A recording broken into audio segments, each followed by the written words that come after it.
오늘 나누실 하나님의 말씀은 고린도전서 2장 10절에서 16절 말씀입니다. 우리 계속해서 고린도전서 말씀을 나눕니다. 2장 10절에서 16절 말씀까지 우리 앞에 스크린을 보시고요. 한 절씩 서로 교독하시겠습니다. 제가 먼저 보겠습니다. 오직 하나님이 성령으로 이것을 우리에게 보이셨으니 성령은 모든 것 곧 하나님의 깊은 것까지도 통달하시느니라. 사람의 일을 사람의 속에 있는 영 외에 누가 알리요? 이와 같이 하나님의 일도 하나님의 영 외에는 아무도 알지 못하느니라. 우리가 세상의 영을 받지 아니하고 오직 하나님으로부터 온 영을 받았으니 이는 우리로 하여금 하나님께서 우리에게 은혜로 주신 것들을 알게 하려 하심이라. 우리가 이것을 말하거니와 사람의 지혜가 가르친 말로 아니하고 오직 성령께서 가르치신 것으로 하니 영적인 일은 영적인 것으로 분별하느니라. 육에 속한 사람은 하나님의 성령의 일들을 받지 아니하나니 이는 그것들이 그에게는 어리석게 보임이요 또 그는 그것들을 알 수도 없나니 그러한 일은 영적으로 분별되기 때문이라. 신령한 자는 판단하나 자기는 아무에게도 판단을 받지 아니하느니라. 같이 보십니다. 누가 주의 마음을 알아서 주를 가르치겠느냐? 그러나 우리가 그리스도의 마음을 가졌느니라. 아멘. 옛날에 한 성당에서요 미사를 드리는데 신부님의 고양이가 이 성전에 들여와서 계속 막 뛰어다녔다고 합니다. 그리고 신부님의 고양이이기 때문에 또 신부님이 그 성당에 살았던 것 같아요. 그래서 매번 고양이를 잡아다가 가두고 하는데도 어떻게 빠져나와서 돌아다녀서 결국은 이 고양이를 묶어서 성전 한 곳에 이렇게 묶고 미사를 드렸다고 합니다. 그런데 이렇게 몇 년을 항상 고양이를 돌아다니지 않도록 묶어놓고 이렇게 미사를 드리고 나서 어떤 일이 있었냐면은 어떤 전통이 생겼냐면요. 미사를 드리는 동안 그때 그 고양이가 아니더라도 고양이 한 마리를 어디다가 구에다가 무조건 한쪽 구석에 묶어놓고 미사를 드렸다고 해요. 성도들이 왜 그렇게 했는지 나중에는 더 알지 못했습니다. 그런데 그렇게 전서부터 미사를 드렸기 때문에 고양이가 꼭 한쪽에 묶여 있어야 되는 것을 당연하다고 생각하고 1시간 동안 그런 형식으로 미사를 드렸다고 합니다. 이것은 하나의 잘못된 전통이 무엇인가를 잘 보여주는 하나의 예입니다. 제가 한 가지를 더 말씀드리자면요. 제가 아는 목사님이 한 20년 전에 중국을 방문을 했습니다. 그래서 한 교회를 방문했는데 이제 지하교회라고 하죠. 몰래 예배를 드리고 있어서 사람들이 조용히 찬양을 부르고 목사님 없이 항상 예배를 드리고 있었던 교회라서 목사님이 오시는 것을 굉장히 반겼습니다. 그래서 이 목사님이 가서 설교를 하시고 이제 예배를 마치려고 축도를 했습니다. 그 축도를 하고 예배가 다 마쳤습니다 라고 하니까 교인들이 막 이상하게 쳐다보더래요. 가지고 근데 거기에 이제 장로님 한 분이 나오시더니 목사님 왜 주기도문 안 하십니까? 그러니까 이제 목사님이 여러분들이 목사님이 안 계셔서 그렇게 마쳤던 것 같은데 축도로 얘가 예배를 마쳤습니다 하니까 아닙니다. 주기도문으로 마쳐야 합니다. 그러니까 목사님이 아닙니다. 축도로 끝냈으니까 괜찮습니다. 이렇게 하니까 교인들이 난리가 났습니다. 그리고 이 목사님이 이단이다 라고 청하고 이제 어디에 보고를 해서 이 사람을 잡아가라라고 이렇게 해서 이 목사님이 간신히 도망 나와서 피했다고 합니다. 그분들은 예배는 꼭 이런 형식으로 드려서 주기도문으로 끝내야 한다라는 그 전통을 가지고 있었기 때문에 그게 아니면 안 된다. 그런 틀을 가지고 항상 예배를 드렸습니다. 또 하나의 무엇인가 잘못된 전통이 무엇인가를 보여주는 하나의 예의입니다. 예수님은요, 공생의 기간 동안 어떤 사람들과 많이 부딪히셨냐? 바리새인들과 많이 부딪히셨습니다. 마태복음 15장 6절 말씀을 보시면은 예수님께서는 그들을 향해 너희의 전통으로 하나님의 말씀을 폐하는도다. 외식하는 자들아 라고 말씀하셨습니다. 예수님께서 이렇게 말씀하신 이유는 바리새인들이 그들의 전통이 하나님 말씀 이상으로 중요하다라고 여기고 그것이 하나님의 뜻이다라고 생각을 하고 결론을 짓고 살았기 때문에 하나님께서 그들을 향하여 외식하는 자들아 이렇게 말씀하신 것입니다. 사전을 보시면은 전통이라는 단어를 이렇게 말합니다. 기존의 관습 또는 물려받은 사고 방식이나 행동, 양식이다 이렇게 말합니다. 전통이 무조건 나쁘다라고 말하는 것은 아닙니다. 그렇지만 바리새인들에게는요, 그들은 이 전통만을 가지고 입술로만 하나님을 섬겼습니다. 그리고 겉으로는 하나님만을 바라보는 사람같이 보였으나 그들에게는 전통이 항상 하나님의 말씀보다 위에 있었기 때문에 예수님은 그들을 지적하셨던 것이고 전통이 중요한 것이 아니다라고 항상 말씀하셨던 것입니다. 또 마태복음 15장 8절에서 9절 말씀을 보시면은 예수님께서 이렇게 말씀하십니다. 같이 한번 보실까요? 이 백성이 입술로는 나를 공경하되 마음은 내게서 멀도다. 사람의 생명으로 교훈을 삼아 가르치니 나를 헛되이 경배하는도다 하였느니라 하시고, 하나님의 뜻에서 벗어난 그 전통, 바리새인들은요 약 400년 동안 바리새인들이라는 그 타이틀을 가지고 그들만의 전통을 유지하였습니다. 그들의 전통이 결국은 그들을 어떻게 인도하였냐? 창조주 하나님과의 그 관계에서 멀어지게 하였던 것이에요.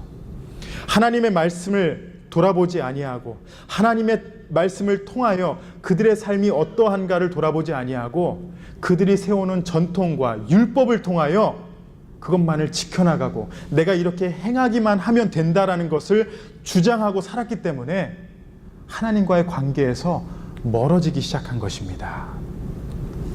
여러분, 오늘날에도 이러한 모습은 하나님 앞에, 하나님의 말씀 앞에 살아간다 하지만, 우리가 신앙생활을 한다 하지만 우리의 모습도 때론 이러한 삶을 살 때가 있습니다. 오늘 오전에 제가 성도님들에게 무슨 메시지를 보냈습니까? 오늘은 어떠한 마음으로 교회로 향하고 계십니까? 나도 모르게 아무 생각 없이 준비하고 교회 출석을 하는 것이 아닌 하나님의 사랑을 기억하고 감사하는 마음으로 하나님 앞에 나아가시기 바랍니다 라고 제가 카톡을 보내드렸습니다. 개인적으로 보내드리지 않고 제가 그룹방에 딱 보내드렸죠. 제가 여러분들 찔리라고 보내드린 게 아니라 제가 아침에 잠시 다시 말씀을 돌아보며 앉았는데 저에게 이런 질문을 하게 되더라고요. 내가 어떠한 마음으로 지금 말씀을 준비하고 있는지, 어떠한 마음으로, 목사이긴 하지만 어떠한 마음으로 내가 교회를 향하고 있는지 돌아보게 되니까 참 부끄럽더라고요. 그리고 다시 다짐한 거를 여러분들에게 나눴는데 여러분들로 찔렸는지 그룹방에도 올려주시고 또 부끄러우신 분들은 저에게 개인적으로 또 보내주시고 다시 한번 이렇게 돌아보게 되었습니다. 그리스도인이라는 그 타이틀 때문에 때로는 일주일에 한 번 주일에 교회 나오는 것이 너무나도 습관이 되어서 내일 주일이구나, 오늘 주일이구나, 가장 예쁜 옷으로 그래 뭐 예쁘게 남들 보기 부끄럽지 않게 그러한 마음으로 습관적으로 나오시지는 않습니까? 혹시라도 이러한 모습이 우리에게 있다면요, 하나님 앞에 회개하시기 바랍니다. 우리의 마음을 다하여 이 시간 주님을 바라보고 진정한 예배자의 삶을 누리게 되시기 바랍니다. 교회 출석이 다가 아니에요. 아무 생각 없이 왔다가 교회에서 우리가 입술로만 고백하고 가는 것이 아니라 하나님이 원하시는 우리의 삶이, 우리의 마음이 말씀 중심으로, 우리가 지난주에 나눴죠, 온전하게 성숙한 삶으로, 영적으로 성숙하게 살아가는 것을 하나님께서는 우리에게 원하십니다. 오늘 말씀을 통해서요, 우리의 신앙이 세속적인 전통에 물들어 있지는 않은지 한번 돌아보시고, 또 세상의 지혜가 아닌 오직 성령 안에서 온전하게 하나님을 바라보는지를 돌아보시고 깨닫고 은혜 받는 귀한 시간이 되시기를 바랍니다. 고린도 교회 성도들은요, 그 전에 바울이 방문했던 아테네와 달리 순수한 예수 그리스도의 복음을 듣고 그 이름 안에서 신앙생활을 시작한 성도들이었습니다. 다른 어떤 프로그램, 다른 어떤 세상적인 지식으로 말미암아 그들이 복음을 받아들이지 않고 순수한 복음, 예수 그리스도만을 받아들이고 복음을 그 안에서 신앙생활을 시작하였습니다. 자신의 지식을 중요시 여기는 고린도 성도들을 향해 순수한 복음을 전했지만 그들은 이 복음으로 시작하여서 지식을 통하여 무엇인가 자신의 신앙을 돌려보려고 해왔던 그런 모습이 이 고린도전서를 통해서 나타나고 있고요. 우리가 그것을 알 수 있습니다. 바울은요, 그들을 향해 이 세상에는 두 가지 지혜가 있다, 이렇게 주장을 합니다. 바로 세상의 지혜와 하나님의 지혜입니다. 지난주 말씀인 고린도전서 2장 6절에서 7절 말씀을 보시면요, 이렇게 말합니다. 그러나 우리가 온전한 자들 중에서는 지혜를 말하노니 이는 이 세상의 지혜가 아니요 또 이 세상에서 없어질 통치자의 지혜도 아니요 오직 은밀한 가운데 있는 하나님의 지혜를 말하는 것으로서 곧 감추어졌던 것인데 하나님이 우리의 영광을 위하여 만세전에 미리 정하신 것이라. 그리고 오늘 본문에서 사도 바울이 계속해서 무엇을 말하냐? 성도는, 예수 그리스도를 영접한 사람은요, 이 세상의 지혜로 잔머리를 굴려서 내가 아는 대로 무엇인가 거룩해지려고 하는 것이 아니라, 한마디로 세상의 영을 받은 것이 아니라 하나님의 지혜로 이제 살아간다는 것입니다. 여기서 바울이 말하는 세상의 영은 어떤 뜻이냐면요, 세상의 정신, 세상 사람들의 사고 방식을 의미합니다. 그러니까 내가 예수님을 영접하고 성도로 살아갈 때, 아, 요렇게 하면은 내가 거룩해지는 거다, 요렇게 하면 내가 성도의 삶을 살아가는 거지, 여러분들이 결론을 내리는 것이 아니라 하나님의 지혜로 말미암아 살아가라 이거예요. 성도는 어떤 사람입니까? 그리스도인이라 하면은 여러분 어떤 이미지가 생각나십니까? 성도가 되기 전에는요, 예수님을 영접하기 전에는 물론 세상적인 방법으로 생각했던 우리의 모습입니다. 그리고 세상 사람들과 다를 것이 아무것도 없었던 우리예요. 똑같았어요. 똑같은 세상의 지혜로 살아가고 있었습니다. 그런데 예수를 믿고 나서 무엇이 달라진 것이냐? 오직 하나님께로 온 영을 받은 것이다 라고 바울은 주장합니다. 다시 말해서요, 이제는 세상 사람들의 사고방식이 아닌 하나님의 성령이 우리에게 새로운 깨달음을 주시는 그것을 따르는 것이에요. 이것이 가장 큰 다른 점입니다. 그래서 우리가 기도할 때도 그러고 성령의 인도함을 받아야 한다, 성령 안에 거해야 한다, 성령님께서 인도하시는 그 지혜로 거해야 한다, 이렇게 말하잖아요. 오늘 본문에서 사도 바울은 성령을 하나님께로 온 영이라고 쉽게 표현을 합니다. 고린도 성도들에게는 처음 듣는 단어이기 때문에 아마 바울이 쉽게 풀어서 설명을 한 것 같습니다. 여러분, 예수님께서는 2000년 전에 오셨어요. 십자가에 못 박혀 죽으신 그 이유가, 예수님께서 2000년 전에 십자가에서 죽으신 그 이유가 나의 죄 때문이다 라는 것이 여러분 어떻게 믿어지십니까? 무슨 이론을 갖고 그것을 믿고 계세요? 우리가 그것을 믿을 수 있는 것은요, 오직 하나님께서 보내주신 성령을 통해서 믿을 수 있는 것입니다. 세상 사람들이 이것을 봤을 때 미련한 것이라고 얘기하는 거예요. 세상 사람들이 봤을 때는 정말 당신 왜 그렇게 사세요?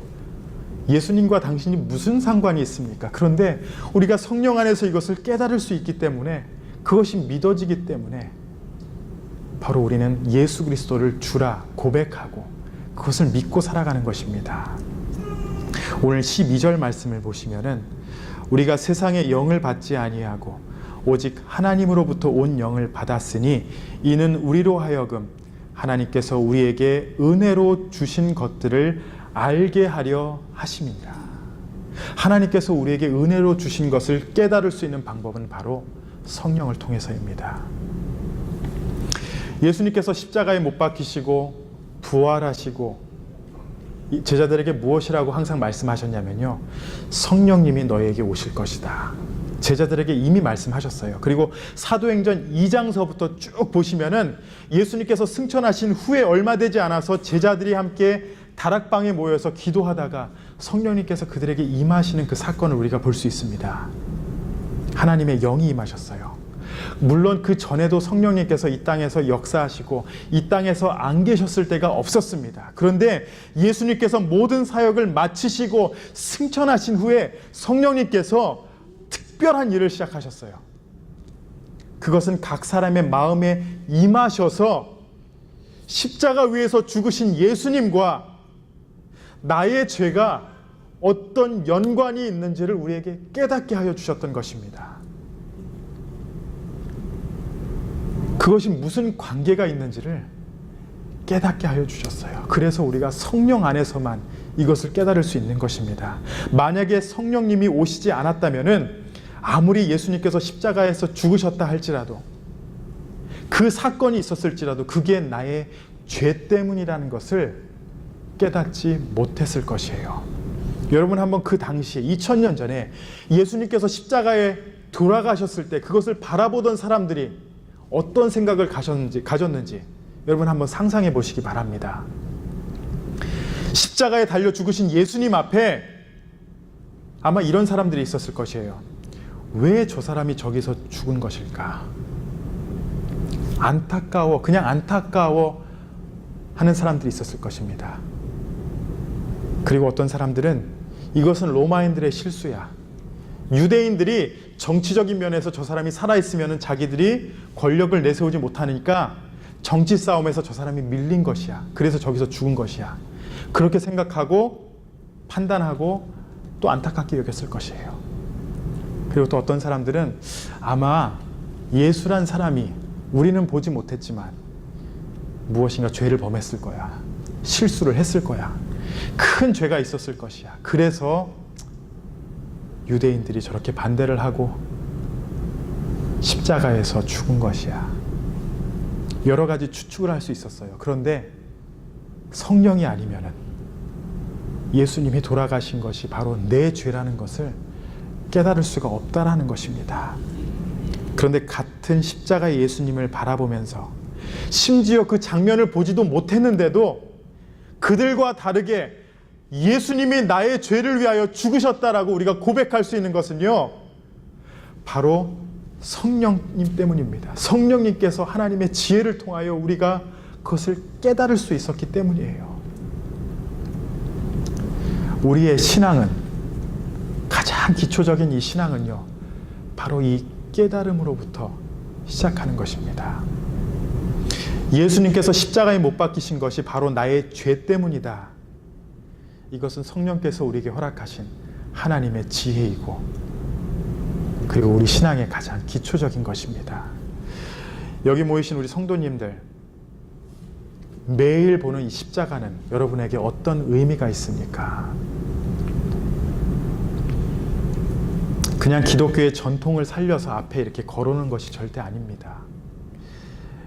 원래 우리의 자리가 바로 저 십자가인데 내가 아닌 예수님께서 대신 죽으시고 나 대신 피를 흘리시고 나 대신 저주를 받으신 바로 저 자리를 기억하고 그 사랑을 돌아보라라는 그런 의미에서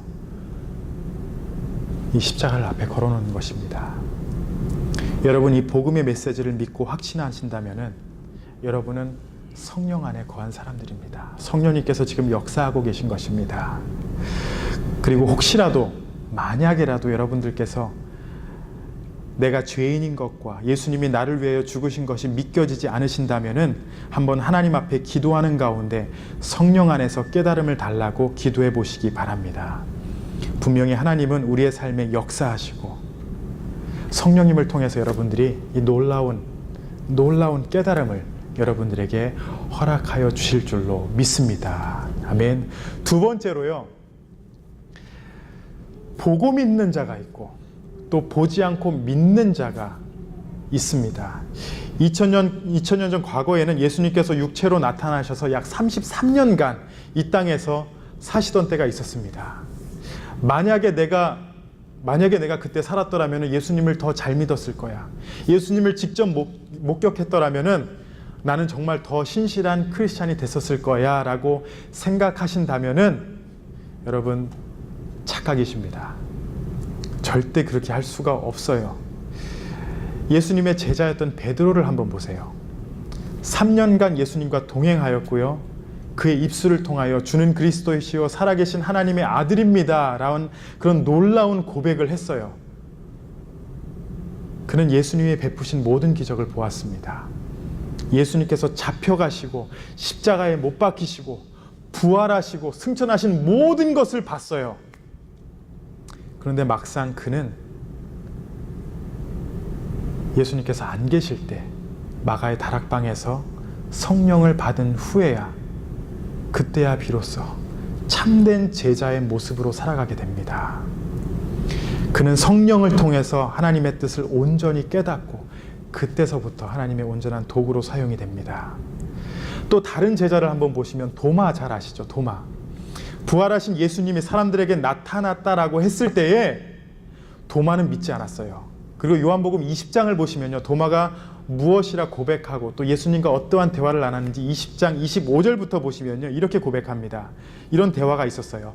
다른 제자들이 그에게 이르되 우리가 주를 보았노라 하니 도마가 이르되 내가 그의 손에 못자국을 보며 내 손가락을 그 못자국에 넣으며 내 손을 그 옆구리에 넣어보지 않고는 믿지 아니하겠노라 하니라. 여드레를 지나서 제자들이 다시 집안에 있을 때에 도마도 함께 있고 문들이 닫혔는데 예수께서 오사 가운데 서서 이르시되 너에게 평강이 있을지어다 하시고 도마에게 이르시되 내 손가락을 이리 내밀어 내 손을 보고 내 손을 내밀어 내 옆구리에 넣어보라. 그리하여 믿음 없는 자가 되지 말고 믿는 자가 되라. 도마가 대답하여 이르되 나의 주님이시요 나의 하나님이시니이다. 예수께서 이르시되 너는 나를 본고로 믿느냐? 보지 못하고 믿는 자들은 복되도다 하시니라. 예수님께서 마지막에 이렇게 말씀하시죠. 너는 나를 본고로 믿느냐? 보지 못하고 믿는 자들은 복되도다. 여러분이 더 복된 자들이에요. 보고도 못 믿었던 사람들이 바로 제자들이었습니다.